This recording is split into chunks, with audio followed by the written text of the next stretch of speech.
ইমানের প্রথম ধাপ তাসদীক বিল জিনান, 2 নম্বর ইমানের দ্বিতীয় ধাপ ইকরার বিল লিসান।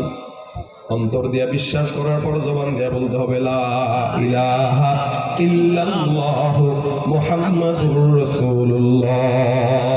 অন্তর দিয়া বিশ্বাসের পর জবান দিয়া স্বীকার করা, এটা ইমানের দ্বিতীয় নম্বর আলামত। প্রত্যেকটা ইমানদার জবান দিয়া স্বীকারের জন্যই সে ইমানদার হয়, মুসলমান হয়। আবু তালেব পয়গম্বরের চাচা ছিল, জবান দিয়ে স্বীকার না করার কারণে জান্নাতি না জাহান্নামী?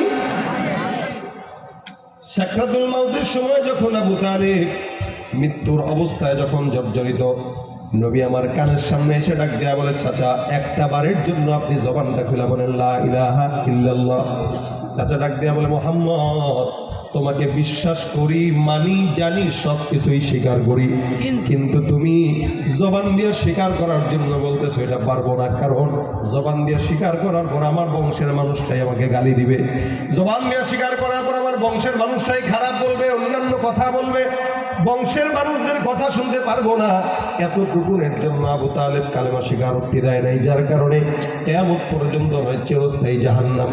এই জন্য যতই বিশ্বাস করুক না কেন, জবান দিয়ে স্বীকার যদি কেউ না করে ইমানদার হওয়া যাবে। ইমানের 2 নম্বর আলামত হলো তাসদীক বিল জিনানের পরে ইকরার বিল লিসান। জবান দিয়ে স্বীকার করবে। 3 নম্বর আমল বিল আরকান। এই জবানের মধ্যে অনেক বান্দারা আমরা আছি যারা ইমানটা বিশ্বাস করি, জবান দিয়েও স্বীকার করি, 3 নম্বরটা মানি না। ইমানদার দাবি করি, স্বীকার করি, কিন্তু নামাজ পড়ে না, আছে না নাই?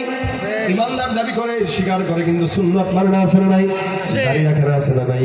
অধিকাংশ যুবকদের চেহারার দিকে তাকায় দেখবেন, সমস্ত যুবকদের হাল দেখলে বোঝার উপায় নাই মুসলমান না বেঈমান।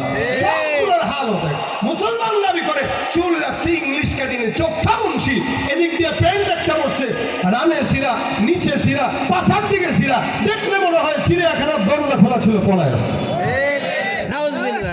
দেখেন অবস্থা অধিকাংশ যুবক।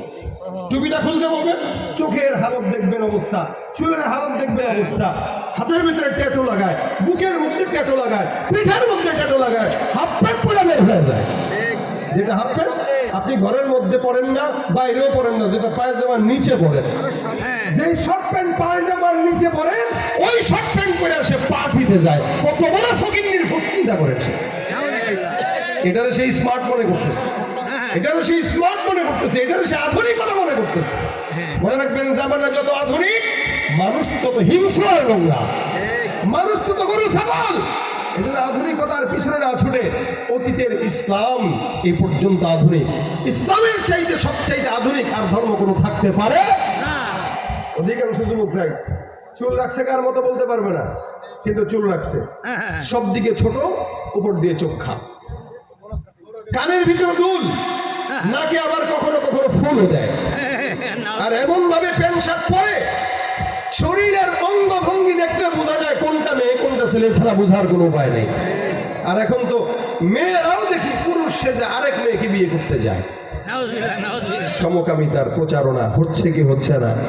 খালি দোষ এরা নিজেরা সমকামিতার প্রমোট করে, এলজিবিটি এরা আমাদের সমাজে প্রমোট করে। আর 2-1টা কওমি মাদ্রাসায় বিচ্ছিন্ন ঘটনা ঘটলে সমস্ত মিডিয়া হলুদগুলা ফোকাস করে মাদ্রাসার দিকে, তাদের দিকে ফোকাস করে না। এই আমাদের দেশে যত হলুদ মিডিয়া আছে, এই সবগুলো হলুদ মিডিয়ার কাজ হইল নোংরামি আর অশ্লীলতা সমাজের ভিতর প্রচার প্রসার করা। এটাই আধুনিক না না। এই জন্য যুবকরা ভাই, প্রত্যেকটা যুবক যদি মনে করেন আমি মুসলমান, আমি ইমানদার, আল্লাহ রাসূল সাল্লাল্লাহু আলাইহি ওয়াসাল্লাম বলেন, আল মারউ মা'a মান আহাব্বা, মহব্বত যার সঙ্গে হাসর হবে তার সঙ্গে। অবশ্যই দাড়ি নাই, যদি জিজ্ঞাসা করে কবরে যাওয়ার পরে কিরে চেহারা কার মতো, কবর ডোনাল্ড ট্রাম্পের মতো। কথা কয় না, চেহারা কার মতো? ট্রাম্পের মতো। ট্রাম্পের মতো চেহারা যার, তাকে ট্রাম্পের সঙ্গে জাহান্নামে পাঠা। আর মদিনাওয়ালা নবীর সঙ্গে চেহারার যদি মিল থাকে, যা মদিনাওয়ালা নবীর সঙ্গে জান্নাতে পাঠায় দেয়। যুবকরা, আমরা কি ট্রাম্পের সাথে জান্নাতে জাহান্নামে যেতে চাই, রাসূলের সঙ্গে জান্নাতে যেতে চাই? রাসূলের সাথে জান্নাতে যেতে চাই ইনশাআল্লাহ। তাহলে দাড়ি রাখা লাগবে কিনা? কথা কয় না। এখন যদি বলি কাদের কাদের দাড়ি নাই, একটু হাতটা উঠায় দাড়ি রাখবেন, দেখি কারা কারা হাতটা তুলে। ইমানের সাহস আছে কার কার দেখি, যাদের দাড়ি নাই ইনশাআল্লাহ রাসূলের মতো দাড়ি রাখবো। দেখছেন, এখন চিন্তা করতেছে 2-1 জন তুলছে। আল্লাহ পাক যারা তুলছে এদের নিয়ত কবুল করে, বলেন আমিন। যারা তুলছে এদের নিয়ত কবুল করুক, এদেরকে রসুলের সঙ্গে জান্নাতে যাওয়ার তৌফিক দান করুক। আমরা হাত